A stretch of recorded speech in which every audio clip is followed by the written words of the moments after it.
جوہی سے update share کریں گے۔ گاج کے قریب گاؤں محمد ایوب الکانی میں سالانہ جلسہ عید میلاد النبی صلی اللہ علیہ وآلہ وسلم انتہائی دھوم سے منایا گیا، جس میں جماعت اصلاح المسلمین ضلع دادو زون 1 کے صدر مولانا خلیفہ منیر احمد عباسی، مولانا خلیفہ عبدالقادر چانڈیو درگاہ اعلی آباد شریف والے، مولانا خلیفہ عبدالقیوم لغاری قصبوں، مولانا محمد عالم چانڈیو، مولانا محمد خان چانڈیو اور دیگر نے بھی خطاب کیا۔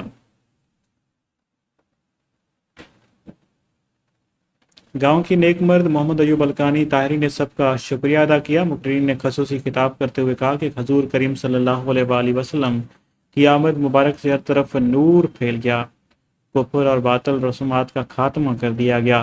آقا کریم نے پیغام دیا کہ رب کائنات ایک ہے، اس کا کوئی شریک نہیں، اپنے والدین، عورتوں اور غلاموں کا احترام کرو، سب کی حقوق بتائے۔ آخر میں مولانا خلیفہ عبدالقادر چانڈیو طاہری کی دعا پر تقریب کا اختتام ہوا۔